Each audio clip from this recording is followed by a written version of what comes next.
अस्सलाम वालेकुम नाज़रीन, आप देख रहे हैं प्रोग्राम हेल्थ 21 और मैं हूं पलवशा महमूद और ईसा लैब की जानिब से आपको प्रोग्राम में खुशामदीद कहूँगी। उम्मीद करती हूं आप सब बिल्कुल ठीक होंगे, खैरियत से होंगे और अपना ख्याल रख रहे होंगे।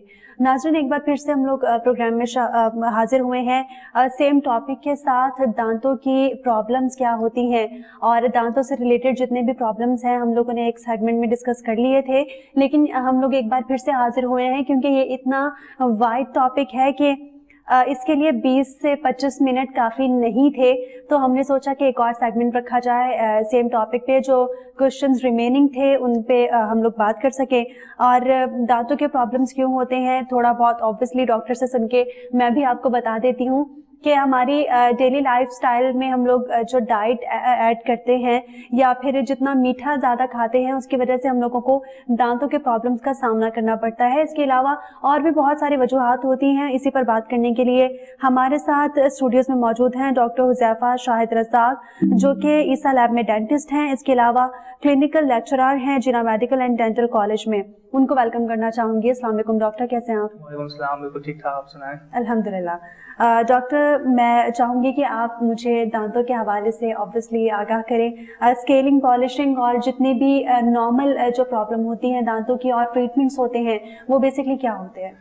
देखिए, अगर हम शुरू किया जाए तो दांतों के हवाले से जो प्रॉब्लम्स होती हैं वो तो बहुत ज़्यादा होती है। अगर हम लोग सबसे कॉमन हम लोग डिस्कस करें तो पेशेंट हमारे पास आते हैं स्केलिंग एंड पॉलिशिंग कराने के लिए। वो स्केलिंग क्यों कराने आते हैं? स्केलिंग इसलिए होता है क्योंकि वो कंप्लेन करते हैं कि हमारे दांतों पे जो निशान हुए हुए होते हैं, तो वो निशान रिमूव करने के लिए बेसिकली हम स्केलिंग करते हैं। या तो वो इस कंप्लेन के साथ आते हैं कि हमारे मसूड़ों में से जब हम ब्रश कर रहे होते हैं तब खून निकल रहा होता है, तो उसको भी हम लोग सही करने के लिए क्या करते हैं? स्केलिंग करते हैं। स्केलिंग बेसिकली ये करता है कि एक तो दांतों पे जो स्टेन्स होते हैं उसको रिमूव कर देता है, और दूसरी बात ये है कि जो आपके मसूड़े जो अनहेल्दी हुए होते हैं उसमें बैक्टीरिया, प्लाक, कैलकुलस वगैरह जो भी सब कुछ चीज़ जमा हुई होती है वो उसको साफ करता है, तो वो मजीद उसको बेहतर करता है। फिर अगर हम लोग आगे बढ़ते जाएं तो दूसरा जो मोस्ट कॉमन कंप्लेन पाकिस्तान में आती है कि हमारे दांतों में कीड़ा लग गया। अब कीड़ा क्यों लगता है? वो लाजिम सी बात है, आप मीठी चीजें ज्यादा खा रहे हो या फिर आप ऐसे खाने खा रहे हो जो वो खाने दांत के बीच में फंस जाते हैं और हमारा ब्रश वहां पे पहुंच नहीं पाता, उसकी वजह से कीड़ा लग जाता है। कीड़ा जो होता है वो दांतों के ना आउटर लेयर पे लगता है। अगर मैं आपको बताऊं, दांतों के 3 लेयर होते हैं। एक एनामल होता है जो व्हाइट कलर का होता है, फिर हमारे डेंटिन होता है, फिर हमारा पल्प होता है, वो तो नर्व्स होती है, उसके बारे में बात है। तो कीड़ा जो होता है वो एनामल पे लगता है, वो एक ब्लैकिश या ब्राउनिश सा स्टेन होता है। अगर हम उसको जल्दी डिटेक्ट कर लें तो वो होता है कि एक फिलिंग की तौर में वो सही हो जाता है। अब फिलिंग भी हमारे मुख्तलिफ फॉर्म्स में आते हैं। एक होती है हमारी चांदनी की फिल्म जिसको हम अमेलगम बोलते हैं, वो लोग इसलिए कराते हैं कि उसकी स्ट्रेंथ ज्यादा होती है। लेकिन आजकल आपको पता है कि मॉडर्न जमाने में कोई भी इतना चांदनी की फिल्म एस्थेटिकली इतनी प्लीजिंग नहीं होती है। दूसरी जो मेनली कॉमन हमारी होती है वो होती है कॉम्पोजिट की फिलिंग। कॉम्पोजिट की फिलिंग होती है व्हाइट कलर की फिलिंग होती है जो बेसिकली नेचुरल टूथ को मिमिक करती है, बिल्कुल सेम रहती है। आगे हम लोग बढ़े, जब कीड़ा दांतों पे लग जाता है, दांतों से आगे जब वो दांतों की नसों तक जाता है जिसको हम लोग पल्प बोलते हैं, आसान टर्म में, लेमैन टर्म में हम नसें बोलते हैं, तो उसमें ये होता है कि फिर हमें रूट कैनाल करना होता है। अब इसमें जो पेशेंट हमारे पास आता है वो फिर शदीद दर्द के साथ आता है। वो ऐसे दर्द के साथ आता है कि डॉक्टर साहब मैं रात को सो नहीं पा रहा हूँ, दिन में काम नहीं हो रहा, दर्द की गोली लेता हूँ तो मुझे आराम मिलता है, लेकिन जैसे उसका असर खत्म हो जाता है तो फिर से वो दर्द शुरू होता है। वो बहुत शदीद दर्द होता है, पेशेंट बिल्कुल भी बर्दाश्त नहीं कर रहा, तो उसके लिए हमें रूट कैनाल करना पड़ता है। ठीक। अब रूट कैनाल की तरफ पे जाएं तो रूट कैनाल क्या होता है, लोग क्यों डरते हैं उससे, वो हम बेसिकली मैं आपको थोड़ा समझाता हूँ कि रूट कैनाल हम बोलते हैं दांतों की नसों की सफाई। कीड़ा जब दांत की नसों तक पहुंच चुका होता है, नसें जो होती हैं वो इन्फ्लेम्ड होती है, तो उसकी सफाई करनी होती है। उसमें यूजुअली हम क्या कर रहे होते हैं, हम 2 से 3 विजिट हम लेते हैं। पहली विजिट में हम ये करें कि हम दांतों का कीड़ा साफ करते हैं ताकि पेशेंट को पेन से आराम मिले। दूसरे विजिट में हम ये करते हैं कि अंदर से नसों की अच्छे तरीके से सफाई करते हैं ताकि जितने भी इन्फेक्टेड नसें हैं, जितनी भी बैक्टीरिया जो इन्फेक्ट कर रहा है दांत को, वो निकल जाए। और तीसरे में हम उसकी फिलिंग कर देते हैं। अब एक ऑब्वियस सी बात है कि देखिए हमारे पाकिस्तान में ये बात है कि चलो दांतों का दर्द सही हो गया, अब सही है, मुझे वापस जाने की जरूरत नहीं है। ये एक बहुत बड़ी मिसकंसेप्शन है। ऑब्वियस सी बात है, अगर दांत की नसें खत्म हो जाए तो दांत ब्रिटल हो जाता है। ब्रिटल से मतलब कि वो खोखला हो जाता है, तो उसके ऊपर फिर हमें एक प्रोटेक्टिव कवर लगाना होता है, जो मोस्टली पीपल जो पेशेंट होते हैं वो नहीं लगाते। वो कवर हम इसलिए लगाते हैं ताकि दांत आपका हमेशा प्रोटेक्टेड रहे, और अगर आप कोई सख्त चीज चबा रहे हो या फिर कोई भी चीज खाना खा रहे हो तो वो दांत टूटे नहीं। तो रूट कैनाल के बाद फिर आप कवर लगाते हैं। वो कवर भी मुख्तलिफ फॉर्म्स में आते हैं, डिफरेंट उसके क्वालिटीज होते हैं, वो फिर डिपेंड करता है पेशेंट टू पेशेंट कि कौन सा लगाना चाहिए, कौन सा नहीं लगाना चाहिए। ठीक। डॉक्टर, रूट कैनाल के हवाले से अगर बात करें तो रूट कैनाल किस सूरत जरूरी हो जाता है? दांतों में ऐसी कौन सी कंडीशन पैदा होती है कि जब ये ट्रीटमेंट जो है वो बहुत ज्यादा लाजिम हो जाता है? जैसे मैंने बताया था कि दांतों के 3 लेयर होते हैं। एक एनामल होता है जो व्हाइट पोर्शन, डेंटिन जो येलो होता है, और फिर दांतों की नर्व जिसको हम पल्प बोलते हैं। जब हमारा जो कीड़ा जो होता है इनिशियली एनामल पे लगता है, फिर डेंटिन पे जाता है, जब वो नसों के पास पहुंच जाता है फिर हमें रूट कैनाल करवाना होता है। रूट कैनाल तब हमारे पास पेशेंट जब आता है कि उसको शदीद दर्द हो रहा था, इतना दर्द हो रहा था कि वो रात को सो नहीं पाता, कंसंट्रेशन लेवल्स उसके खत्म हो जाते क्योंकि दिन भर उसको तकलीफ हो रही होती है, और जब वो दवाई लेता है तभी वो दर्द जो होता है वो उसका सही होता है। तो मतलब आपकी होती है कि वो तो आपकी नसें जो होती है वो इन्फेक्ट हो रही होती है, तब हमें रूट कैनाल करना होता है। ठीक, रूट कैनाल इस सूरत में ज़रूरी होता है। ठीक है डॉक्टर, अगर हम लोग क्राउन ब्रिजेस और विनियर के हवाले से बात करें तो मैं चाहूँगी इनको इलाबरेट कर दें आप। क्राउन ब्रिजेस, विनियर्स, ठीक है, ये तीनों ऑप्शंस आजकल कॉस्मेटिक डेंटिस्ट्री या प्रोस्थेटिक डेंटिस्ट्री में आते हैं। जो सबसे पहला ऑप्शन होता है वो विनियर्स का होता है। विनियर्स बेसिकली कॉस्मेटिक डेंटिस्ट्री, आपको पता है आजकल सबको हॉलीवुड स्माइल चाहिए होती है, सब कुछ वो होता है ना। तो विनियर्स क्या होता है? विनियर जैसे हम लोग, अगर मैं एक एग्जांपल दूं आपको, तो जैसे हमारे फेक नेल्स होते हैं, एक बिल्कुल थिन सी लेयर होती है नेल्स का या फिर दांतों का, जो हम लोग आगे दांतों पे लगा देते हैं। थोड़ी सी मिनिमल कटिंग करते हैं और फिर हम लोग थिन से एक लेयर लगा देते हैं ताकि आपकी स्माइल ज्यादा एनहांस हो जाए। ये ज्यादातर पेशेंट हमारे पास तब आते हैं जब उनके दांतों में छोटे से गैप्स होते हैं या उनको अपने दांतों का कलर पसंद नहीं है या शेप पसंद नहीं है, तो फिर वो विनियर्स पे हम जाते हैं। अब विनियर्स बेसिकली आपको एक अच्छी सी स्माइल दे देता है, और वो आजकल क्या बोलते हैं कि प्रोलॉन्ग वो चलते रहते हैं। अगर आप सही तरह उसकी केयर रखेंगे तो फिर वो ज्यादा देर तक चलते रहेंगे। अब विनियर जो है वो एक्सपेंसिव है, ऑब्वियस बात है, काफी एक्सपेंसिव है क्योंकि वो कॉस्मेटिक डेंटिस्ट्री में आता है। उसके बाद फिर हम लोग अपने क्राउन्स पे चले जाते हैं। क्राउन्स क्या होते हैं? वो भी डिफरेंट टाइप्स के होते हैं, 3 टाइप्स के होते हैं। एक पोर्सिलीन का होता है, कैड कैम होता है, जर्कोनिया होता है। वो तो फिर पेशेंट के प्रेफरेंस पे डिपेंड होता है वो क्या होता है। क्राउन के लिए ये होता है कि हम दांत के स्ट्रक्चर को ट्रिम करते हैं, ट्रिम करने के बाद उस पर एक प्रोटेक्टिव कवरिंग क्राउन लगा देते हैं। लेकिन क्राउन का भी ये होता है, अगर दांत को कट करते हुए आपकी दांतों की नसें एक्सपोज हो गई, जो हालांकि नहीं होती लेकिन फिर भी हम पेशेंट को बताते कि हो सकती है, तो फिर उस दांत में भी रूट कैनाल करवाना पड़ता है। अगर वो नहीं हुई तो फिर उसमें हम लोग क्राउन लगा देते हैं। और तीसरा ऑप्शन होता है ब्रिज का। ब्रिज बेसिकली एक होता है 3 यूनिट दांत होते हैं। जैसे अगर आपका बीच का दांत गायब है और आपको उसका रिप्लेसमेंट ऑप्शन लगाना है, तो हम उसके साइड के दांत को ट्रिम करते हैं और इस वाले दांत को ट्रिम करते हैं और एक 3 यूनिट ब्रिज लगा देते हैं। ब्रिज एज इन कि वो कनेक्ट कर देता है दांतों को, तो ये ब्रिज होता है। ठीक डॉक्टर, अगर हम लोग इन तीनों में डिफरेंशिएट करें तो आप क्या समझते हैं कि ये तीनों ट्रीटमेंट्स क्या सिर्फ क्या प्राइस के डिफरेंस से डिफरेंट हैं, या फिर इसके अलावा इनमें से बेहतर ट्रीटमेंट कौन सा होता है? पेशेंट्स को कौन सा ट्रीटमेंट ज्यादा सूट करता है, या फिर पेशेंट टू पेशेंट वेरी करता है? बेसिकली पेशेंट टू पेशेंट ही वेरी करता है, पेशेंट की प्रेफरेंस पे डिपेंड करता है, पेशेंट किस कंप्लेन से हमारी तरफ आ रहा है। अगर पेशेंट हमारे पास आ रहा है कि मुझे अपनी स्माइल पसंद नहीं है, मुझे अपने दांतों की शेप पसंद नहीं है, तो फिर मैं उसको बोलूंगा कि आप विनियर्स की तरफ जाए, वो आपको इंप्रूव करेगा। अगर पेशेंट मेरे पास इस केस में आ रहा है कि उसके दांतों पे विनियर नहीं लग सकते, बहुत कॉम्प्रोमाइज, दांत बहुत खराब है, तो उस पे विनियर्स जो है सही तरह अटैच नहीं होंगे, तो फिर मैं उनको बोलूंगा कि आप क्राउन्स की तरफ जाएं। और क्राउन्स में भी फिर मुख्तलिफ डिफरेंट क्वालिटीज आती है, पेशेंट पे डिपेंड करता है वो कौन से लगाए। और फिर अगर पेशेंट इस सूरत हाल में आता है कि मेरे दांत मिसिंग है और मुझे रिप्लेस करना है और उसके सपोर्टिंग दांत मौजूद है, तो हम ब्रिज पे जाते हैं। और अगर ब्रिज भी नहीं हो तो आखिरी हमारा ऑप्शन होता है डेंचर का, जो उतारने चढ़ाने वाला होता है। वो इस सूरत हाल में जाता है कि हमारे पास कोई सपोर्टिंग दांत नहीं होते, तो हमें फिर वो उतारने चढ़ाने वाला रिमूवल पार्शियल डेंचर लगाना होता है, जो दिन भर पेशेंट पहनता है। बस रात को सोते वक्त आपको उसको सफा क्लीन करके बस अपने पानी के ग्लास में रखना होता है। ये होते हैं ऑप्शंस, और वो पेशेंट टू पेशेंट वेरी करता है, आप स्पेसिफिकली आप नहीं बता सकते क्या होता है। ठीक, बिल्कुल नाज़रीन, हम लोग बात कर रहे हैं आज दांतों के हवाले से, दांतों की जो कॉमन प्रॉब्लम्स होती है उसके हवाले से बात कर रहे हैं, लेकिन यहाँ पे वक्त हुआ एक ब्रेक का, हमारे साथ रहिए।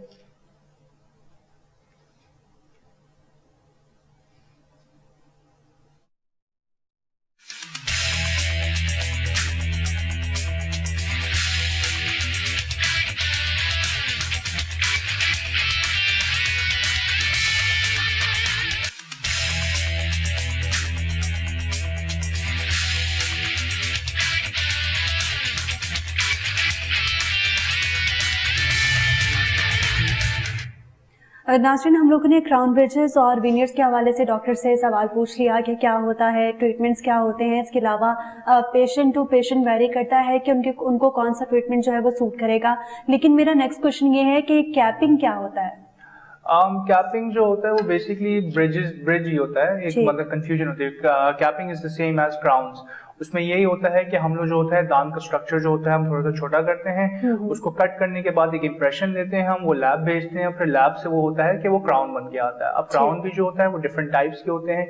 आजकल जो हमारे जो अवेलेबल है पाकिस्तान में 3 डिफरेंट टाइप्स ऑफ क्राउन्स होते हैं। एक होता है पीएफएम जिसको हम पोर्सलिन फ्यूज्ड मेटल बोलते हैं, एक कैड कैम होता है और एक जर्कोनिया होता है। पीएफएम बेसिकली सबसे लोएस्ट क्वालिटी का होता है। आई वोंट से कि लोएस्ट क्वालिटी का होता है, मतलब वो एस्थेटिकली मतलब कि दिखने में इतना खास नहीं लगता, नेचुरल दांत को इतना मिमिक नहीं करता। सही। तो वो सबसे लोएस्ट कॉस्ट का होता है। उसके बाद कैड कैम आता है, वो बेसिकली कंप्यूटराइज्ड होता है, वो कंप्यूटर से बन के आता है। उसके तो मार्जिन जो होता है, उसका जो साइज होता है वो बड़ा परफेक्ट होता है। और तीसरा होता है जर्कोनिया का क्राउन या फिर ईमैक्स के क्राउन्स होते हैं। वो ज्यादातर हम पेशेंट्स को तब हम एडवाइस करते हैं जब उनको आगे के दांत चेंज कराने होते हैं, क्योंकि वो फिर नेचुरल टूथ को बहुत रिजेंबल करता है। तो ये 3 डिफरेंट टाइप्स ऑफ क्राउन है। तीनों की प्रिपरेशन भी सेम है कि दांत को छोटा करना होता है। अगर छोटे वक्त करते वक्त दांत पेशेंट को तकलीफ होगी तो रूट कैनाल करना पड़ेगा, वरना अल्हम्दुलिल्लाह इतना कुछ मसला नहीं होता। तो ये बेसिकली 3 टाइप्स ऑफ कैप्स होते हैं। ठीक। डॉक्टर इम्प्लांट्स क्या होते हैं? इम्प्लांट्स आजकल बहुत फेमस है डेंटिस्ट्री में। They're the best replacement option, सबसे अच्छा जो रिप्लेसमेंट ऑप्शन होता है वो इम्प्लांट का होता है।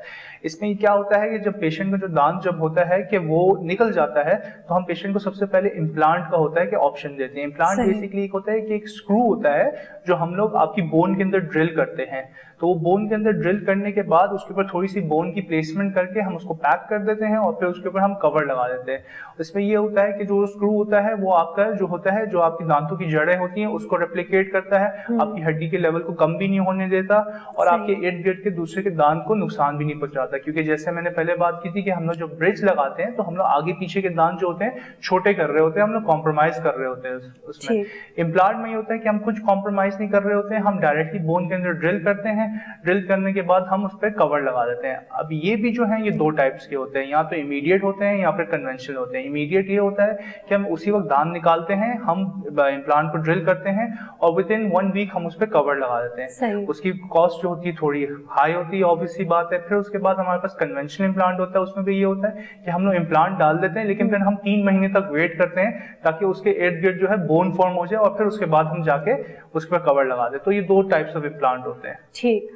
डॉक्टर, अगर किसी को जो है वो खाने की वजह से या फिर उसके दांतों में कीड़ा लगने की वजह से दांतों में दर्द का सामना करना पड़ता है और वो इंसान सेल्फ मेडिकेशन की तरफ जाता है इंस्टेड कि वो अपने डॉक्टर को विजिट करे, तो ये सेल्फ मेडिकेशन किस हद तक हार्मफुल हो सकती है और कितने अरसे तक जो है वो सेल्फ मेडिकेशन की जा सकती है? आप देखिए, दांतों में कीड़ा लगने से self medication is basically only a temporary solution. वो बस वक्ती तौर का एक इलाज है, आपको वक्ती तौर पे वो आराम दे सकता है। जैसे अगर आपके दांतों में कीड़ा लगा हो तो फिर आप कोई टूथपेस्ट वहां पे लगा लो, आप दूसरी दवाइयां ले लें, वो बस वक्ती तौर पे आपको आराम देगी और ये बिल्कुल भी रिकमेंडेड नहीं है। बुक्स में भी नहीं लिखा हुआ, कोई भी प्रैक्टिस नहीं करता, बस बल्कि हमारे पाकिस्तान में ज्यादा आम है क्योंकि हर कोई जाके फार्मेसी जाके कोई भी दवाई उठा के खा लेता है, जो कि बहुत गलत है।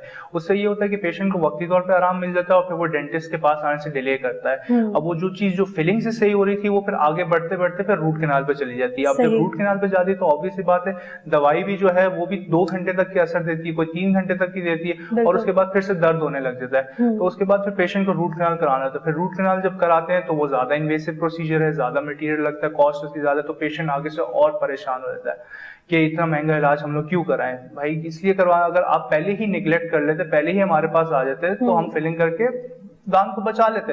तो मैं अपने सारे पेशेंट्स को, हम ईसा लैब में सब अपने पेशेंट्स को ये बताते हैं कि दवाइयों से कोई असर नहीं होता, आप जल्दी से जल्दी आके अपने छोटा सा जो भी कीड़ा लगा है वो ट्रीट करा ले ताकि आपका आगे का खर्चा कम हो और आगे इतना बड़ा खर्चा नहीं हो। ठीक। डॉक्टर, अगर डाइट के हवाले से बात करें तो हमारा डाइट का कितना इम्पोर्टेंट रोल है हमारे दांतों की सेहत से मुतालिक, और हम लोगों को अपनी डाइट में क्या ऐड करना चाहिए? क्या डेयरी प्रोडक्ट्स से हम लोगों के दांत महफूज रहते हैं? बिल्कुल, calcium, vitamin D, dairy products, इसमें तो कैल्शियम विटामिन डी होता है क्योंकि आपको पता है जो हमारा जो दांत का जो व्हाइट पार्ट होता है वो एनामल होता है, वो बेसिकली बोन होता है, वो हार्डर देन बोन होता है। मतलब दांत का जो सबसे बॉडी का सबसे स्ट्रॉन्गेस्ट स्ट्रक्चर हमारे दांत ही होता है, एनामल। अब जितना हमारा कैल्शियम का इंटेक होगा, जितना हमारा विटामिन डी का इंटेक होगा, उससे ये फायदा होगा कि हमारे दांत और मजबूत होंगे, हमारी हड्डी और मजबूत होगी। अगर हम इन चीजों की डिफिशियंसी में रहेंगे, डिफिशिएंट रहेंगे, तो वो वक्ती तौर के साथ, मैं ये नहीं बोलता कि फौरन 1-2 दिन में कमजोर हो जाएंगे, लेकिन वक्त के साथ साथ साल 2 साल बाद वो जाके फिर कमजोर हो जाएंगे। फिर आप जब अपने लेटर ऑन अपनी एज में पहुंचते हैं, ओल्ड एज में, तो आपके दांत इतने मजबूत नहीं होंगे जितने पहले होंगे। ये तो विटामिन डी और कैल्शियम के हवाले से हो गया। डाइट में फिर हमारे पास शुगर भी आ जाते हैं, जिसको हम कार्बोहाइड्रेट्स बोलते हैं। Sugar intake is not bad, सबको मीठा खाना पसंद है, तो कोई गलत बात नहीं, लेकिन हम लोग ये बोलते हैं कि आपने जितना भी मीठा खाना आप एक ही टाइम पे खा लें, एक ही टाइम पे खा के एक ही टाइम पे ब्रश कर लें तो ज्यादा फायदा होगा। अगर बार बार आप एक इंटरवल से खाते जाएंगे ना, तो वो बार बार दांत को डैमेज करेगा। अब एक चीज को अगर आप बार बार डैमेज कर रहे हैं तो फिर आपको पता है उसका स्ट्रक्चर तो फिर ज्यादा लॉस होगा। बिल्कुल सही कह रहे हैं। अगर बच्चों के दांतों के हवाले से बात की जाए तो बच्चों को हम लोग ओरल हाइजीन पे किस तरह लगा सकते हैं और उनको ये अवेयरनेस किस तरह प्रोवाइड की जा सकती है, या फिर उनको किस तरह बताया जा सकता है कि दांतों को हम लोगों ने साफ रखना है, और दिन में बच्चों के लिए कितनी बार ब्रशिंग जरूरी है? बच्चों को देखें, जब बच्चों का पहला दांत निकल जाता है, जो बेसिकली 6 महीने में निकलता है, तब से हमें उनकी मुंह की सफाई का ख्याल रखना होता है। अब उनको कैसे अवेयर किया जाए, ये बहुत एक मुश्किल चीज है। हमारे ज्यादा हमारे माशरे में ये ज्यादा अवेयरनेस नहीं फैली होती है इस चीज की। तो आप उनको 2 वक्त की ब्रशिंग कराएं, जैसे हम लोग सुबह के वक्त कराते हैं और एक सोने से पहले रात को कराते हैं। उनको रेगुलर उस हैबिट में लगाएं। उनको माउथ वॉश जो होता है वो यूज करना उनको सिखाएं। उनको फ्लॉसिंग सिखाएं। उनको ये समझाएं कि दांतों की हेल्थ मेंटेन करना कितनी इंपॉर्टेंट है। और दूसरी बात ये है कि उनको रेगुलरली आप डेंटिस्ट पे विजिट कराएं। ये नहीं बोल रहा कि आप डेंटिस्ट पे उनको तभी विजिट करें जब उनके दांतों में कीड़ा लगा। आप उनको रेगुलर हर 6 मंथ के इंटरवल पे लेके जाएं, ताकि उनका एक रेगुलर चेकअप हो। इससे ये फायदा होगा कि उनके दांतों में कोई कीड़ा भी नहीं लगेगा। दूसरी मेन जो चीज होगी, उनकी जो एंजाइटी है, उनका जो फियर होता है वो डेंटिस्ट का, वो खत्म हो जाएगा, क्योंकि वो आ रहे हैं, चेकअप करवा रहे हैं, एक फ्रेंडली एनवायरनमेंट है, तो वो उस चीज से, एनवायरनमेंट से अवेयर हो जाएंगे। तो इससे ये होगा कि वो आगे भी अगर खुदा ना खास्ता अल्लाह ना करे कोई कीड़ा लग गया, कुछ रूट कैनाल या दांत निकालना पड़ा, तो वो अवेयर होंगे उस एनवायरनमेंट से और वो आराम से अपना काम कराएंगे। तो ये 2 मेन तरीके होते हैं, रेगुलर ब्रशिंग कराएं, फ्लॉसिंग कराएं, तो इंशाल्लाह उनके दांत सही तरह मेंटेन रहेंगे। ठीक। डॉक्टर, रेगुलर चेकअप डॉक्टर से, अपने डेंटिस्ट से जो है वो हर 6 महीने में जरूरी है? जी, हर 6 महीने में जरूरी है कि हर 6 महीने में आप अपना रेगुलर चेकअप कराएं, ताकि आपके जो है डेंटिस्ट, जो भी आपका मुख्तलिफ डेंटिस्ट है, वो आपके रिकॉर्ड से अवेयर हो कि कौन से दांत में कीड़ा लगा हुआ है। अगर ये कीड़ा लगा हुआ है, ये आगे तो नहीं बढ़ा, अगर उसमें रूट कैनाल हुआ, वो रूट कैनाल सही तरह चल रहा है या नहीं चल रहा। और हर 6 महीने में अपनी स्केलिंग करानी चाहिए, ताकि आपकी गम्स की हेल्थ जो है वो मेंटेन हो। ब्रशिंग तो हम करते रहते हैं, लेकिन हमारा ब्रश ऑब्वियस से बात है वो गम्स के नीचे तक नहीं पहुंचता ना, तो उसके लिए हम लोग ये रेकमेंड करते हैं कि हर 6 महीने में आप स्केलिंग कराएं, हर 6 महीने में एक रेगुलर चेकअप कराएं, ताकि मजीद आप आगे दूसरी परेशानियों से बच के रहें। ठीक। डॉक्टर, अगर ब्रेसेस के हवाले से बात की जाए तो लड़कियों या लड़कों में आइडियल एज क्या होती है ब्रेसेस लगवाने की? और इसके अलावा मैं अपने क्वेश्चन में ऐड करना चाहूंगी कि क्या कह रही थी मैं, ये कट कर दीजिएगा पार्ट, या ब्रेसेस के हवाले से बता दें। ब्रेसेस के हवाले से ये बताऊंगा कि ब्रेसेस की जो मुख्तलिफ जो एक एज होती है उसको हम इंटरसेप्टिव ऑर्थोडोंटिक्स कहते हैं, कि 7 से 12 साल की उम्र में जब आपको लग रहा है कि उनकी दांतों की जो पोजीशन है वो खराब हो रही है, तब से आप शुरू कराएं। जितनी जल्दी हम उनकी एक अर्ली एज में ये चीज प्रॉब्लम को डिटेक्ट करेंगे, उतने जल्दी उनकी ट्रीटमेंट भी खत्म होगी, उतनी अच्छा उनका ट्रीटमेंट प्लान बनेगा और उतने अच्छे उनके जो दांत होंगे वो अलाइन होंगे। उसके लिए भी बेसिकली पेशेंट लोग पूछते हैं कि ब्रेसेस भी कितने टाइप्स के होते हैं। पहले जो आजकल जो कॉमन हमारे ब्रेसेस चल रहे होते हैं वो वायर वाले होते हैं, आपको होता है मेटल के होते हैं, लेकिन आजकल भी जो हमारे पास ईसा लैब में भी और हर जगह आए हैं वो आए हैं ट्रांसपेरेंट ब्रेसेस। वो बच्चों में तो नहीं हम लगाते, वो ज्यादातर हम बड़ों में लगाते हैं। उसमें ये होता है कि आप वो they act as the same as braces, लेकिन वो होता है कि वो ट्रांसपेरेंट होते हैं, आप दिन भर पहन सकते हैं, किसी को पता नहीं चलेगा कि आपने ब्रेसेस पहने हुए। ठीक, बिल्कुल नाज़रीन, ब्रेसेस भी काफ़ी टाइप के होते हैं और एक बार फिर से हम लोग ये सेगमेंट कर रहे थे दांतों की जो है हेल्थ के ऊपर, और दांतों को हम लोग किस तरह महफूज रख सकते हैं कीड़े से, कैविटी से, या फिर जितने भी बीमारियां छोटी छोटी दांतों से की होती हैं। हम लोगों ने वो तमाम बातें डिस्कस की जो दांतों की सेहत के लिए बहुत ज़्यादा ज़रूरी होती है। नाज़रीन, इसी के साथ ही मुझे और मेरी पूरी टीम को इजाज़त दीजिए। अल्लाह हाफ़िज़।